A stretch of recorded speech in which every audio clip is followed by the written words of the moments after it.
तो स्टूडेंट्स, आज हम सभी ये देखने जा रहे हैं इस वीडियो के माध्यम से जो 11th फिजिक्स मापन और मापन के अंतर्गत कुछ ऐसे टॉपिक हैं जो आगे चल के नेक्स्ट यूनिट जिसका नाम है एक विमीय गति, उसमें भी ये पॉइंट काम आएगा और यहां भी काम आएगा। और ये बनाने का जो मुख्य उद्देश्य वो ये है कि कहीं ना कहीं डायमेंशन फार्मूले बनाने में आप ऐसे टॉपिक्स जब आते हैं तो कंफ्यूज हो रहे हैं, तो इस वीडियो के बाद वो कंफ्यूजन मेरे को क्लियर हो जाएगा। लेकिन केवल डायमेंशन फार्मूले नहीं, यहां हर किसी की डेफिनेशन भी देखेंगे और हम उनमें अंतर भी देखेंगे। लेकिन इन सभी में आप देख रहे हैं वेग, चाल, त्वरण, कार्य और आघूर्ण, इनके बेसिक को बेहतर समझने के लिए बहुत जरूरी है कि आपको विस्थापन और दूरी ये बिल्कुल क्लियर मालूम होना चाहिए, जो कि हमारे लास्ट लेक्चर में हो चुका था। लेकिन फिर भी एक मिनट का मैं रिकैप देता हूं कि विस्थापन और दूरी क्या थे। ये सबसे पहले हम देखें विस्थापन और दूरी। चूंकि लास्ट लेक्चर में हो चुका है तो इसे बहुत कम समय लिया जाएगा। विस्थापन और दूरी में सबसे बड़ी बात यह है कि आप एक डायग्राम से चलें। जैसे कि मान लें आप यहां पर हैं, या ए स्थिति में है, ए से आप बी में पहुंचे, बी से आप सी में पहुंच जाते हैं और सी से हो सकता है कि आप यहां डी में पहुंच जाए। ए से आपने गति प्रारंभ किए थे और मान लो ए से बी तक लंबाई जो है वो 5 मीटर है, ये भी 5 मीटर है और ये 10 मीटर। अब बात आती है कि इस पूरी गति के दौरान क्या हुआ। गति के दौरान ये यहां से आप चले और इस रास्ते को आपने तय किया, तो रास्ते की जो लंबाई है यदि हम इसे मानना चाहें तो कितना मानेंगे हम? ये देखो 5, फिर ये 5 10 और ये 10 20। इसका मतलब तय की गई जो लंबाई है, पथ की लंबाई, वो पथ की लंबाई कितनी है? वो है 20। तो ये है दूरी। यानी कोई वस्तु जब गति करती है तो वस्तु के द्वारा जिस रास्ते को तय किया जाता है उस रास्ते की लंबाई को कहा जाता है दूरी। वस्तु द्वारा तय किए गए पथ की लंबाई, यानी ये किस पे डिपेंड है? पथ पे। तो इसको कौन सा फलन कहेंगे? इसको हम कहेंगे पथ फलन। ठीक, दिशा से इसको कोई लेना देना नहीं है, इसलिए ये हो गई अदिश। ये कभी ऋणात्मक नहीं हो सकती, मतलब सदैव क्या होगी ये? सदैव धन। अब विस्थापन क्या था? जैसे अभी मैं यहां खड़ा हूं, यहां से मैं यहां गया, वहां गया, वहां गया, घूम फिर के मैं यहीं आके फिर खड़ा हो गया अंतिम में। यानी प्रारंभिक स्थिति भी मेरी वही है और अंतिम स्थिति भी। इसका मतलब मैंने जिस रास्ते को तय किया वो तो दूरी हो गई, लेकिन विस्थापन मेरा नहीं हुआ। विस्थापन मतलब स्थिति में परिवर्तन। मेरा हुआ कि स्थिति परिवर्तन नहीं हुआ। यहां पे ये प्रारंभिक बिंदु कहलाएगा। ये कौन सा बिंदु है? और ये वाला क्या कहलाएगा? इन दोनों के बीच का ये डिस्टेंस, ये वाला, ये कहलाएगा क्या? यानी वस्तु जब गति करता है तो उसकी प्रारंभिक स्थिति और अंतिम स्थिति के बीच की जो लंबाई है, बीच की जो दूरी है, वो कहलाता है विस्थापन। अब ये चूंकि रास्ते पर निर्भर नहीं करता, किस रास्ते से आप गए हो, वो डिपेंड करता है प्रारंभिक और अंतिम बिंदुओं पर। तब इसको हम कहते हैं कि ये जो विस्थापन है, जैसे ये पथ फलन था तो ये क्या है?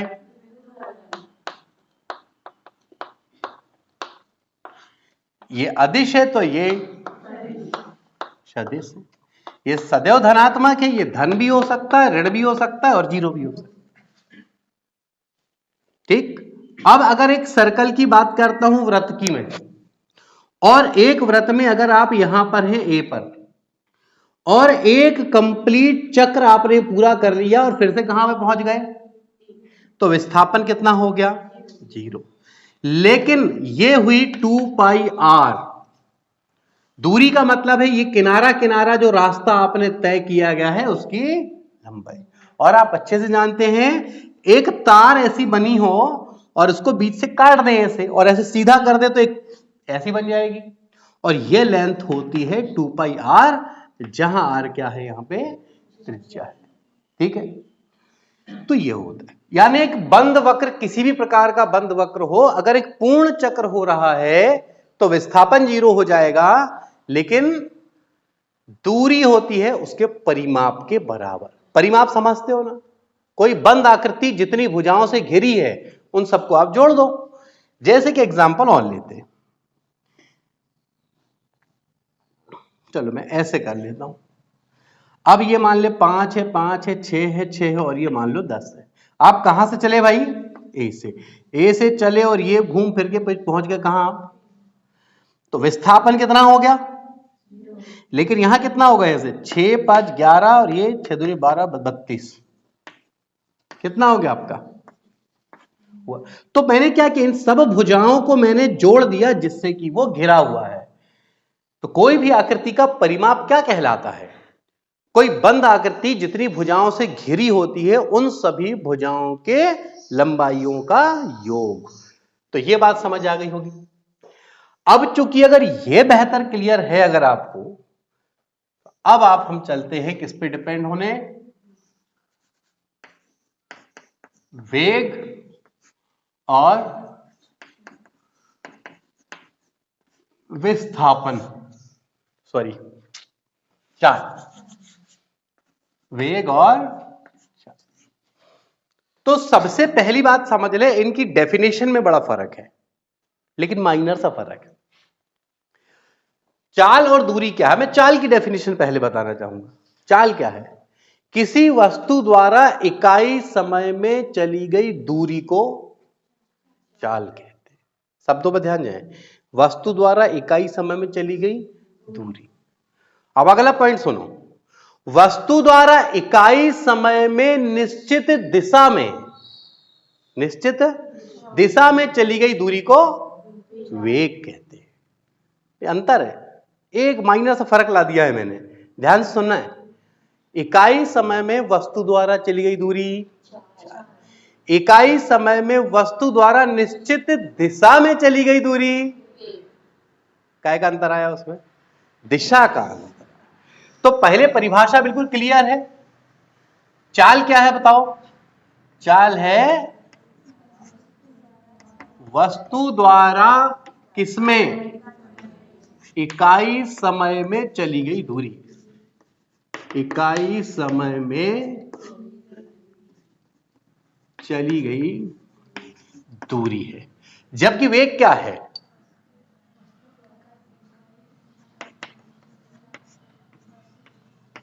वस्तु द्वारा इकाई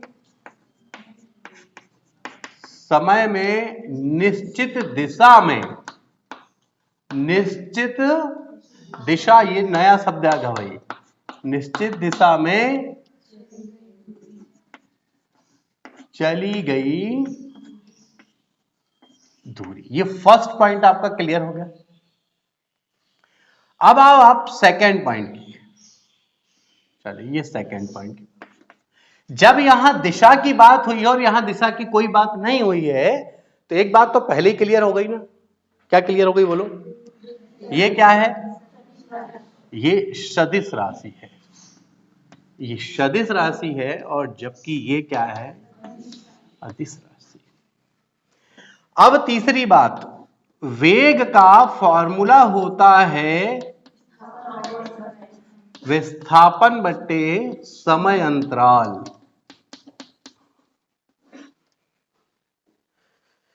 और इसका सूत्र चाल बराबर होता है दूरी बटे समय। ठीक है, अब समझना यह है कि वेग किस पे डिपेंड है और चाल किस पे डिपेंड है। अब यह है कि जब वेग किस पे डिपेंड हुआ और विस्थापन कौन सी राशि थी, तो वेग भी क्या हुई? उस बात को हम पहले लिख चुके हैं। हालांकि चाल किस पे डिपेंड और दूरी कैसी राशि थी, इसका मतलब ये भी वो पॉइंट भी हमने पहले एंट्री दे चुके हैं, तो देने की आवश्यकता नहीं। विस्थापन के आधार पे अब देखो, विस्थापन कौन सा फलन था, और वेग विस्थापन पे डिपेंड है, मतलब वेग भी क्या है। तो चौथा अंतर आ जाएगा कि ये क्या है बोलो, ये बिंदु फलन है, और ये चाल किस पे डिपेंड है, दूरी पे। दूरी क्या था, इसका मतलब चाल क्या है, पथ फलन। अब ये पांचवा पॉइंट, विस्थापन के बारे में आपने देखा था कि वो धनात्मक भी हो सकता है, ऋणात्मक भी और जीरो भी। जब विस्थापन धनात्मक होगा तो वेग धनात्मक, विस्थापन ऋणात्मक तो वेग ऋणात्मक, विस्थापन जीरो तो वेग, मतलब वेग धनात्मक भी हो सकता है, ऋणात्मक भी हो सकता है और जीरो भी। अब बताओ चाल किस पे डिपेंड थी, तो दूरी हमेशा, तो चाल हमेशा। यानी आप देख रहे हैं कि यहां रटने की कोई आवश्यकता नहीं है, केवल आपको क्या मालूम होना चाहिए, विस्थापन और दूरी। तो विस्थापन दूरी में अंतर बिल्कुल क्लियर है, उसी पे डिपेंड होके हमने बना लिए कौन सा, केवल हमने एक एक लाइन एक्स्ट्रा जोड़ी है और वो है डेफिनेशन। ठीक है, तो इकाई समय में निश्चित दिशा में चली गई दूरी, विस्थापन। अब आप बोलेंगे सर एक बात बताओ, जब ये वेग के समीकरण में विस्थापन आ रहा है तो इसकी डेफिनेशन में आपने दूरी शब्द का उपयोग क्यों किए, क्वेश्चन बनता है ना। दूरी का मैंने उपयोग किया हूं, लेकिन उसमें साथ में क्या जोड़ दिया मैंने, तो दूरी में जब दिशा जोड़ दिया जाए तो वो क्या बन जाता है, विस्थापन। ठीक, दूसरी बात यह है, यहां ये डेफिनेशन क्लियर, ये सदिश ही अदिश क्लियर है, दोनों के फॉर्मूले क्लियर है, दोनों का बिंदु फलन क्लियर है। अच्छा, इनमें समानता क्या होगी, डायमेंशन फार्मूले कैसे हैं देख लेते हैं। छठवां पॉइंट, इसका डायमेंशन फार्मूला क्या होगा, एल टी माइनस, इसका भी डायमेंशन फार्मूला होगा एल टी माइनस। सातवीं बात, ये समानता है, ये अंतर नहीं कहलाएगा। अब यूनिट की अगर हम बात करें, कौन सी, एसआई, तो मीटर प्रति, इसमें भी आ जाएगा मीटर प्रति, पर ये अंतर नहीं है, ये क्या है, ये समानता है। और जिस तरीके से आपने विस्थापन और दूरी पे बेस होकर के आपने वेग और चाल को समझा, ठीक, अब आगे चल के बेस को, ये जो वेग है, वेग, इस वेग के ये वाले पॉइंट के आधार पर नया कंसेप्ट जन्म लेगा जिसका नाम होगा त्वरण। इसका नाम क्या होगा, त्वरण, जो हमारी अगली स्लाइड में चलेगा। अब इसमें कोई कंफ्यूजन, आप एक बार देख लें इसको, उसके बाद चलते हैं हम आगे।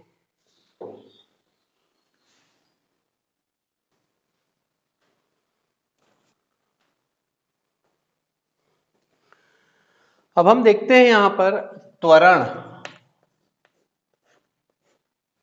त्वरण एक्चुअली है क्या, तो त्वरण बड़ी सिंपल सी बात है, जैसे समय के साथ यदि स्थिति बदलती थी, समय के साथ क्या बदलती थी, तो उसको हम क्या कहते थे, विस्थापन। अब यदि समय के साथ वेग बदले, समय के साथ क्या हो, वेग बदले, तो क्या कहोगे आप उसको, त्वरण। विस्थापन में परिवर्तन की दर को वेग कहते थे, और वेग में परिवर्तन की दर को त्वरण कहेंगे। त्वरण, इसका सीधा संबंध है, यहां आप लिखेंगे वेग में परिवर्तन बटे समयांतराल। अब कैसे, तो अब ये मान के चलो कि t1 समय में किसी वस्तु का वेग कितना है, v1 है।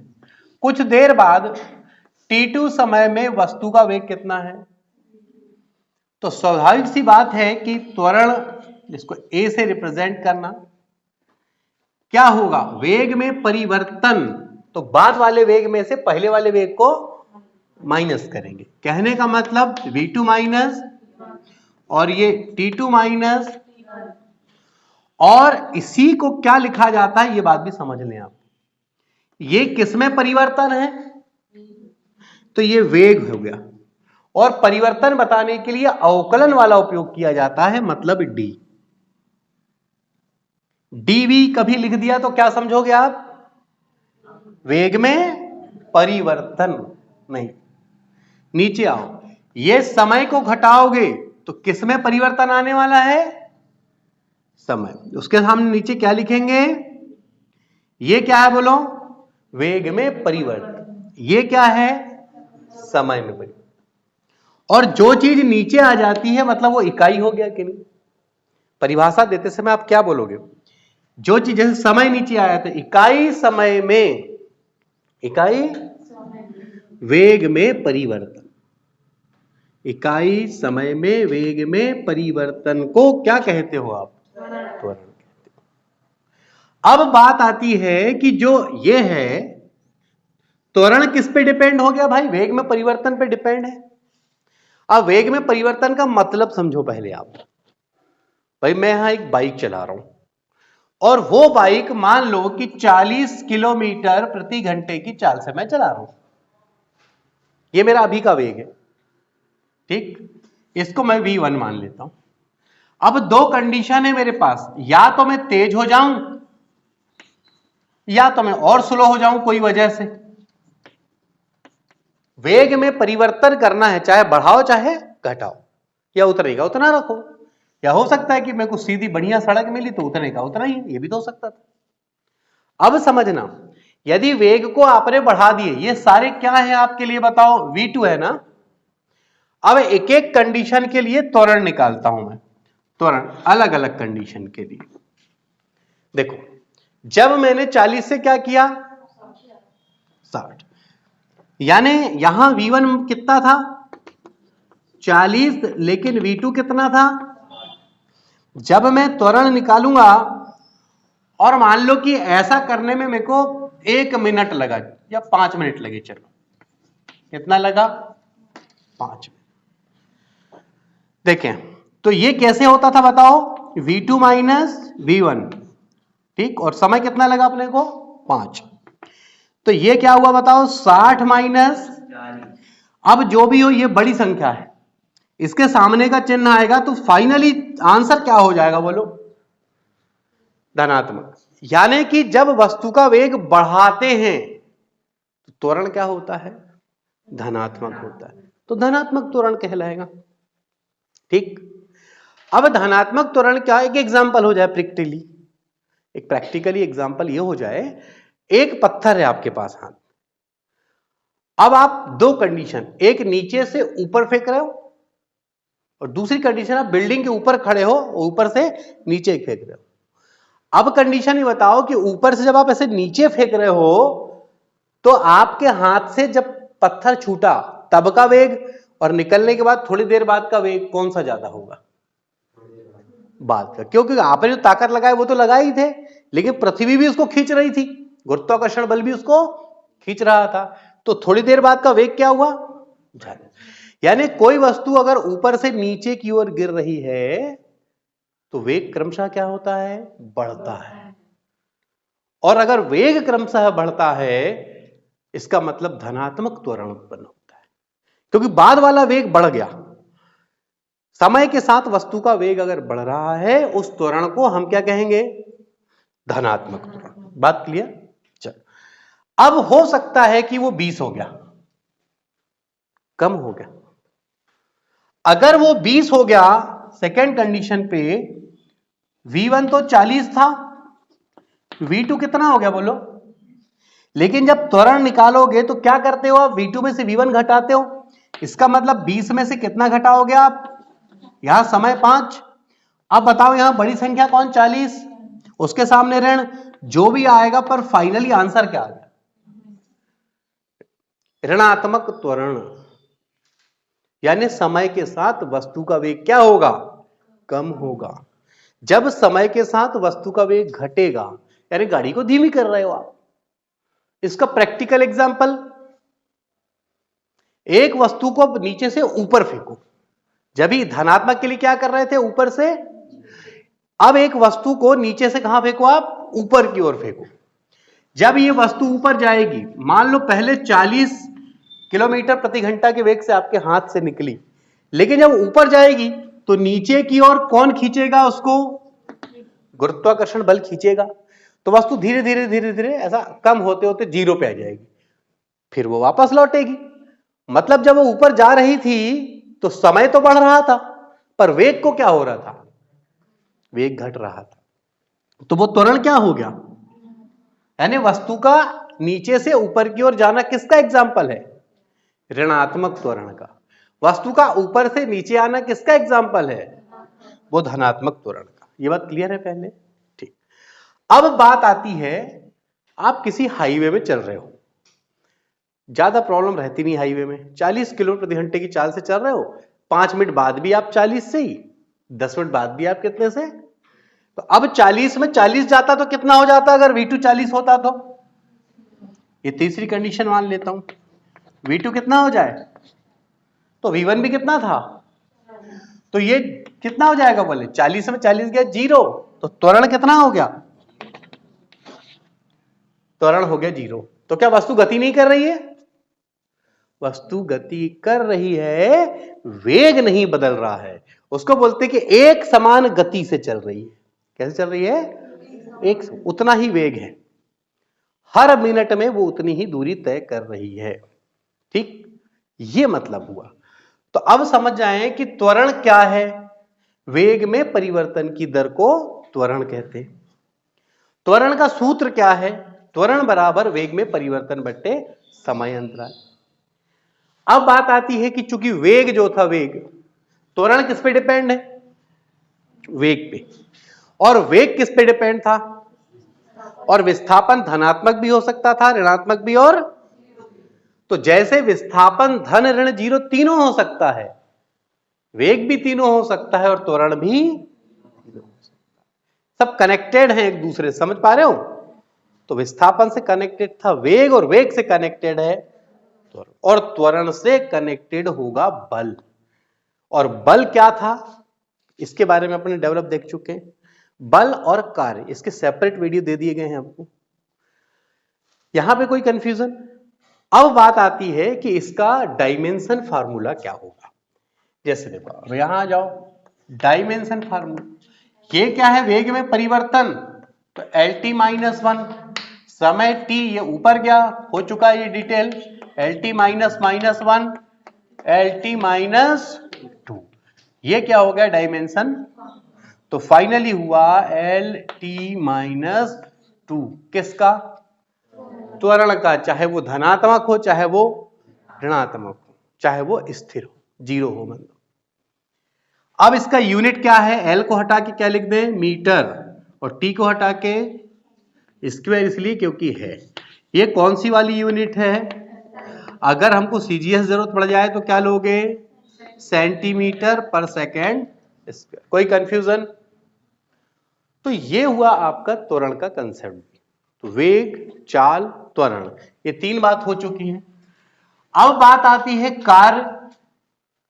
कार्य का कंसेप्ट भी हम बता चुके हैं, फिर भी एक बार और ले लेते हैं कार्य को। कार्य भी लेते हैं और आघूर्ण भी। मैंने कार्य और आघूर्ण को इसलिए लिया हूं क्योंकि इसका कंपैरिजन बहुत जरूरी है। आप बहुत कंफ्यूज होंगे, और आप देखेंगे कि मैंने जो आपको वेक्टर के लेक्चर पढ़ाए थे, और जिसने उस वेक्टर के लेक्चर को अटेंड किया था, उसको अब यह बात समझने में बहुत ही आसानी हो जाएगी। कैसे आसानी होगी वो दिखेगी, देख।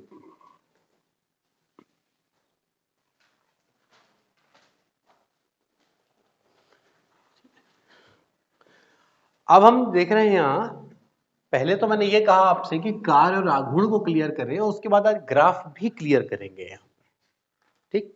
तो देखें, यहां पर सबसे पहले आ जाते हैं हम यहां कार्य पे।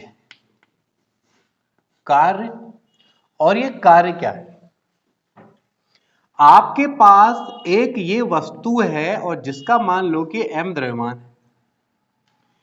इस वस्तु पे एक सेंटर पॉइंट होता है, और आप इस पर एक बल लगा रहे हैं, मान लो कि वो बाह्य बल लगा रहे हैं, वो कितना है, F है। आप बल इस उद्देश्य से लगा रहे हैं कि ये वस्तु की स्थिति में परिवर्तन करना चाह रहे हैं। ठीक है, ठीक है। अब हमने लगाए, हो सकता है वस्तु गति करते हुए वो कहां पहुंच गई, यहां पहुंच गई, तो इसके बीच जो विस्थापन है वो कितना है, विस्थापन T। लेकिन यहां एक क्वेश्चन जन्म लेता है कि वस्तु पे आपने बल लगाए इस दिशा से, तो क्या वस्तु उसी दिशा में जाएगी, ये कोई जरूरी है क्या, ये कोई जरूरी है क्या, जरूरी नहीं। मान लो आपके पास ये मोटर कार है, ये आपके पास एक ट्रक है, और ये ट्रक जो है कहीं फंस गया है। अब ये फंस गया इस वजह से कि कोई पत्थर जो है, एक कोई पत्थर यहां पे है, उस वजह से ये दो पत्थर के बीच में ये चक्का जो है वो धंस गया है। ठीक है, अब आप सोच रहे हैं कि यार इसको क्या किया जाए, इस पत्थर को हटाना है, तब कहानी बनेगी। तो क्या करते हैं आप, या इस टायर को और आगे ले जाना है, तो आप क्या करेंगे, जो टायर है, टायर के नीचे एक पहले मोटी सब्बल या फिर आप एक लकड़ी का मोटा टुकड़ा लगाएंगे, ठीक, और उसको आगे बढ़ाने के लिए आप इस दिशा में ऐसे धक्का दोगे, समझना बात को। इसको आगे लाने के लिए यहां आपने एक ये कोई बहुत मोटी सब्बल लाए, 5-6 लोग, ताकि आगे बढ़े, ये थोड़ा आगे बढ़े, तो आप क्या करोगे, इसको लिए और इस दिशा में बल लगाओगे ना आप इस दिशा में ऐसे बल लगा रहे हो ना, ऐसे नहीं लगा, ऐसे तो धक्का ही नहीं दे पाओगे आप ऐसे बल लगा रहे हो, तो ऐसा बल लगाने से आप सोचो कि इसमें बल किस दिशा में लग रहा होगा, यानी विस्थापन किस दिशा में होगा। आप बल लगा रहे नीचे, किसी पत्थर में ऐसे सब्बल लगाओ, पत्थर को निकालना है, सब्बल में नीचे लगाते हो, वो पत्थर ऊपर की ओर उठता है, तो दिशा क्या हुई, अलग। आप हैंडपंप में गए हो, हैंडपंप में जब जाते हो तो जो हैंडल होता है, हैंडल को आप नीचे दबाते हो, चैन कहां आती है उसकी, ऊपर आती। यानी बल लगाने से वस्तु का जो विस्थापन है वो उसी की दिशा में होगा, ऐसा जरूरी नहीं है। और नहीं है इसलिए यहां ये मैंने क्वेश्चन मार्क बनाया था, कुछ भी हो सकता था। इसका मतलब यह होता है कि बल और विस्थापन के बीच में कोई एंगल बनेगा। बात समझ आ रही? तब हम मान के चलते हैं कि मान लें बल और विस्थापन, और दोनों कौन सी राशि है बताओ तो जरा, सदिश, और इनके बीच में कोई ना कोई एंगल बनेगा। तब हमने माने कि इस दिशा में यदि हमने बल लगाया और इस दिशा में विस्थापन है, और वो एंगल कितना है, थीटा, और दो सदिशों के बीच में यदि एंगल आ गया तो परिणामी सदिश कैसे निकालते हो, तब आप समझना, तब किया गया कार्य जो होता है वो होता है एफ डी। अब एक बात बहुत अच्छे से समझ लो मेरी, जो तकलीफ दे सकती है आपको, वो क्या, देखो, जब भी कोई सदिश ना तो वो एक्स अक्ष में है, ना तो वो ना एक्स में है, ना वो बीच में कहीं है, तो वो सदिश अपने खुद के दो घटक तोड़ लेता है। क्या तोड़ लेता है, दो घटक तोड़ लेता है। अब बताओ, ये तो आपको एक्स अक्ष की दिशा में दिख रहा है ना, ये कौन सी दिशा होना चाहिए था, लेकिन ये बीचों बीच में वही विस्थापन, और जो तिरछा होगा वो अपने घटक तोड़ेगा। निचले बिंदु से दो समकोण पे जाने वाली रेखाओं में बट जाएगा, इसको हम कहेंगे कौन से घटक, समकोणिक घटक। वो उसका क्या नाम होगा, इसको लिखूंगा डी, इसको भी लिखूंगा डी। तो बोले फिर नयापन क्या आ गया, जो ये देखना, ये रेखा के साथ थीटा चिपका हुआ नहीं, यहां पे, यहां थीटा चिपका हुआ नहीं इस लाइन के साथ, यहां थीटा ऐसा चिपका, जिसके साथ थीटा चिपका हुआ दिखेगा उसके साथ लगा देना कॉस थीटा, और जिसके साथ नहीं दिखेगा उसके साथ लगा देना। अब बोलेंगे सर आखिर ऐसा क्यों? तो इसके लिए सदिशों के वियोजन का समकोणिक घटक वाला मैं एक वीडियो आपको दूंगा, आप इत्मीनान से देखना, पूरी बात क्लियर हो जाएगी कि क्यों साइन आया है और क्यों कॉस आया। ठीक है, इतना बस अभी माइंड में सेटअप करना है कि कोई तिरछा है तो घटक टूटेगा, दोनों में अगर डी है तो डी, एफ है तो एफ, जो है वो रहेगा। एक में कॉस लगता है, एक में कॉस कहां लगता है, कैसे पहचानते हैं? जहां थीटा चिपका हुआ। कई लोग रट लेते हैं कि ऐसा ही होगा, ऐसा नहीं भाई, ऐसा भी हो सकता था। आप देखें, मान लो बल इधर है, ये इधर है, ठीक, और यहां थीटा होता तो फिर यहां क्या लगता बोलो, कॉस, और यहां, लेकिन यहां पे जो लगा है मैं वो बताया हूं। अब समझना बात को, इसका अब कोई रोल, तो बचा बल कितना था बोलो, और बल की दिशा में विस्थापन कितना आ गया, डी कॉस थीटा आया। एक बहुत बड़ा कंफ्यूजन जो अभी आपको क्लियर हो जाएगा, आप देखना, ये कॉस थीटा आया तो अच्छे से अगर सोचे तो क्या हम ये कह सकते हैं कि ये क्या है, सदिशों का अदिश गुणनफल। और आपको पता है ये, इसको यदि मैं फिर से रिवर्स लिख दूं तो ऐसा होगा, ये एफ वेक्टर डॉट डी। बोले सर ऐसा कैसे? तो आप मेरे लेक्चर पे जाओ, याद करो मैं आपको पढ़ाता था कि ए डॉट बी तो क्या होता था, ए का परिमाण, बी का परिमाण और कॉस थीटा। कुछ याद आ रहा है? जब मैं कॉस हटा दूंगा तो इनमें परिमाण नहीं रहेगा, इन पे वेक्टर आ जाएगा, और पढ़ूंगा क्या मैं इसको, ए डॉट बी। याद आ रहा है? इसका मतलब है एफ डॉट डी है, ये गुणा नहीं है, ये गुणा नहीं है, आप इसको बोलेंगे एफ डॉट डी। ये बात पहले समझ लें अच्छे से। अब बात को समझना है, कई बार ऐसा होता है, यहां बात समझ लें कि W बराबर यहां लिख दिया जाता है बल गुणित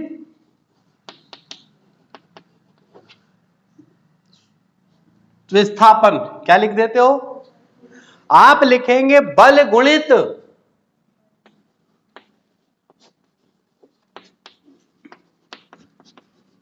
बल की दिशा में विस्थापन।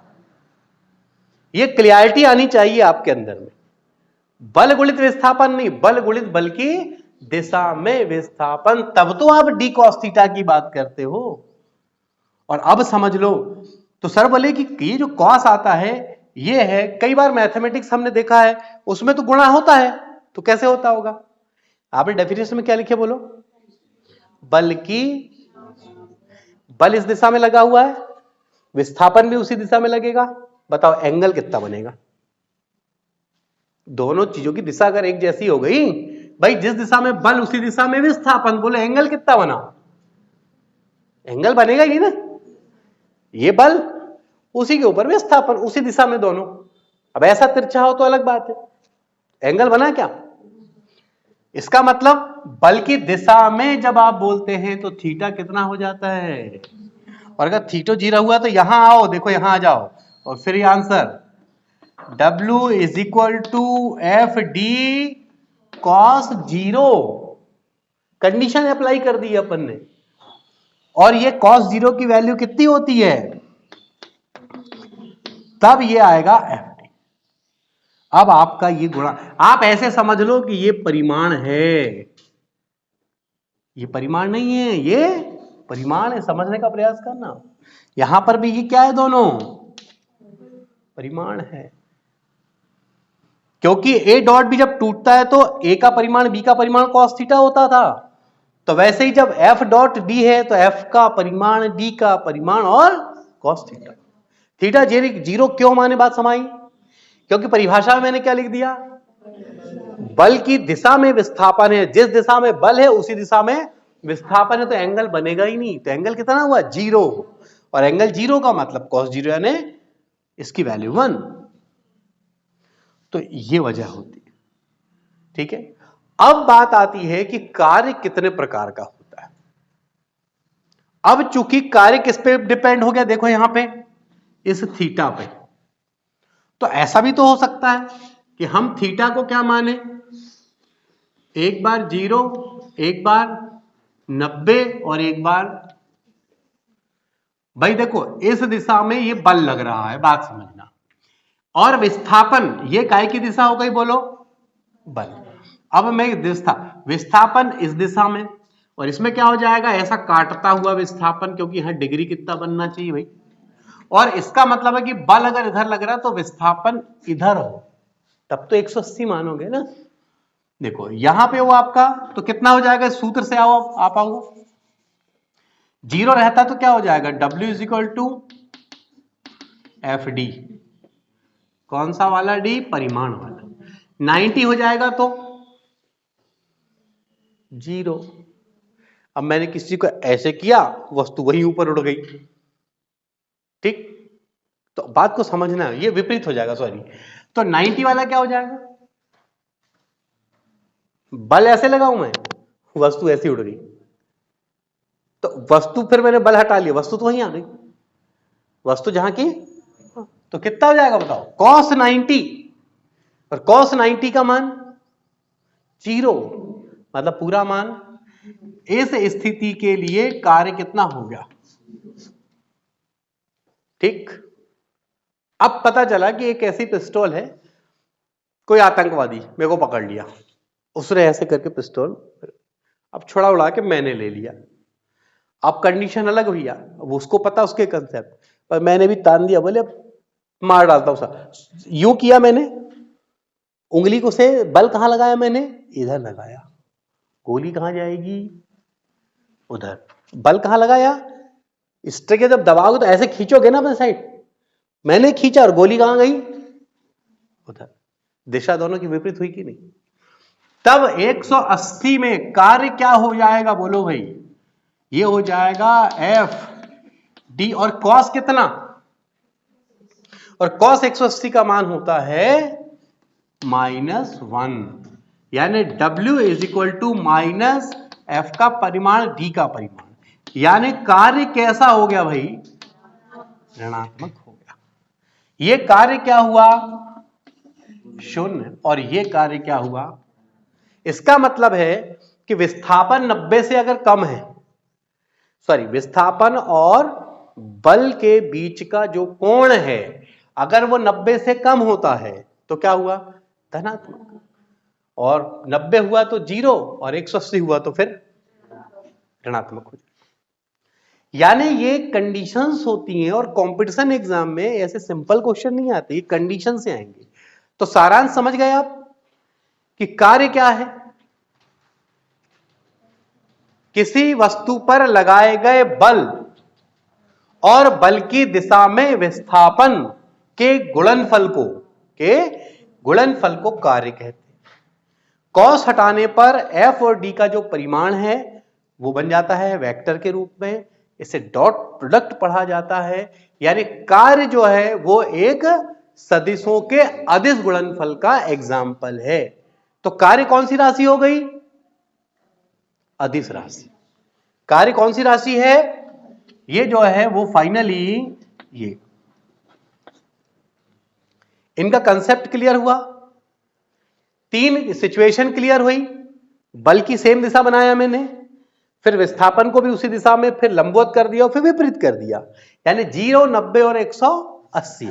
तीनों सिचुएशन में हम देखें कि धनात्मक, 0 और ऋणात्मक। कभी कोई पूछ ले ऋणात्मक कार्य कब होगा, तो बोलना जिस दिशा में बल लगाएंगे उसके विपरीत दिशा में विस्थापन हो। शून्य कब होगा? बल जिस दिशा में लगाएं उससे 90 डिग्री पे विस्थापन होना चाहिए। ठीक, तो कितना हो जाएगा कार्य? 0। अब बात आती है, ये कार्य का कंसेप्ट हुआ, उसके साथ मैं क्या बताना चाहता था आपको, ये दोनों एक जैसे दिखते हैं और बड़ा भयंकर कंफ्यूजन है। आघूर्ण की जो बात होती है वो किस गति में होती है पहले समझ लो आप। घूर्णी।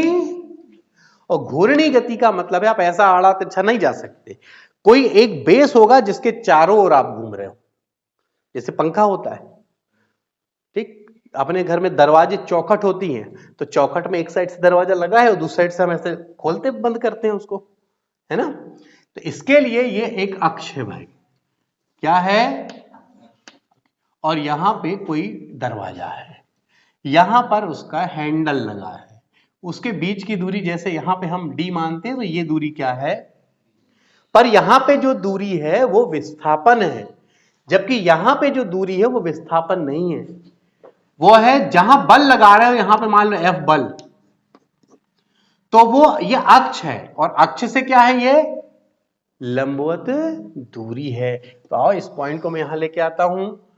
ठीक, पहले क्या होना चाहिए भाई, अक्ष, फिर एक पॉइंट आएगा अक्ष से लंबवत दूरी, वो कितनी है भाई आपकी, बल कितना लगा रहे हो आप,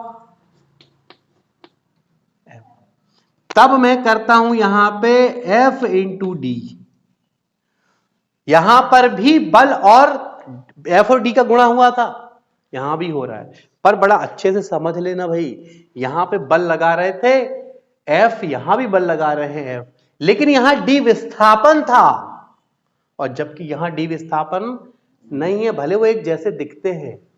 D क्या है यहां पे, अक्ष से लंबवत दूरी है। अब बात आती है F और D का यहां गुणा हुआ था, यहां पे भी F और D का गुणा हुआ है, लेकिन यहां पर आता है साथ में कौन, और साइन आ जाता है, इसको आघूर्ण कहते हैं टाउ, ये काय का सिंबल है, टाउ। अब बराबर जब साइन को हटाया जाता था, अब थोड़ा वेक्टर में जाओ अपने, यहां पे जब कॉस हटाते थे तो डॉट प्रोडक्ट आता है, लेकिन जब साइन हटाते थे क्रॉस प्रोडक्ट आता था। इसका मतलब है कि F वेक्टर D वेक्टर के बीच में ये क्या बना, ये बना क्रॉस प्रोडक्ट, और ये किसी वस्तु को काय का प्रयास करता है, घुमाने का, किसके परितः, अक्ष के परितः, एक अक्ष के परितः घुमाने का प्रयास, वो उसका क्राइटेरिया है, बस हो गया। आप जाते हैं घर में दरवाजा खोलते, हैंडल पकड़ा, खोले, बंद करना है उसको बंद करते हैं, चिटक लगाते हो आप।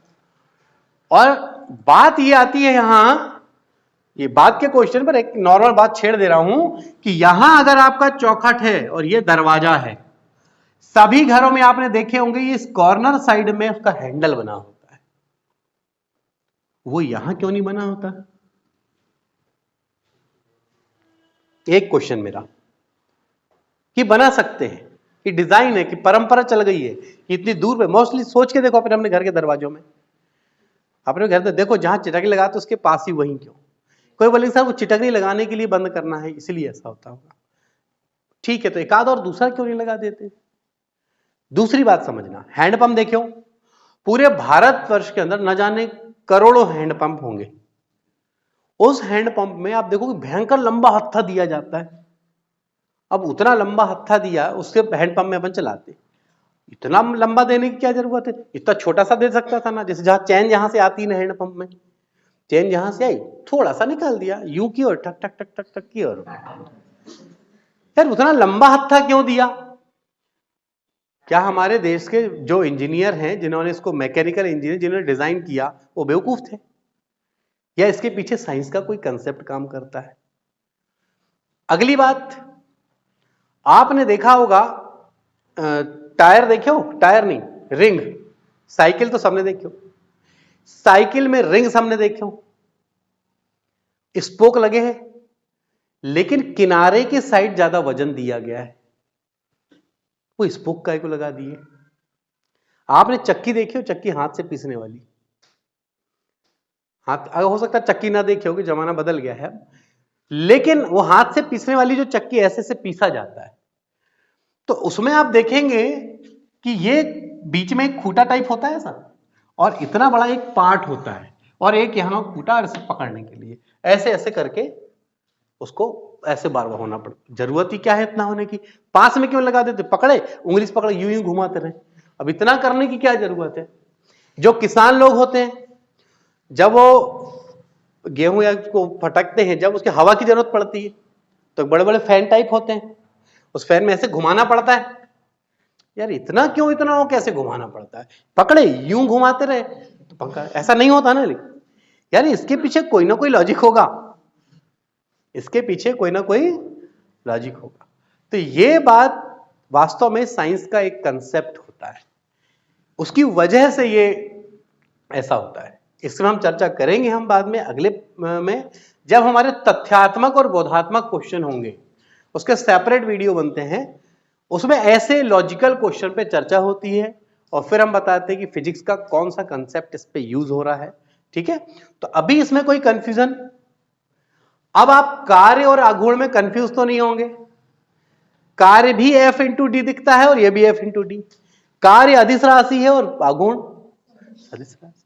इसमें डी विस्थापन है, उसमें डी अक्ष से लंबवत, और अक्ष से दूरी मत बोलना, अक्ष से लंबवत दूरी बोलना।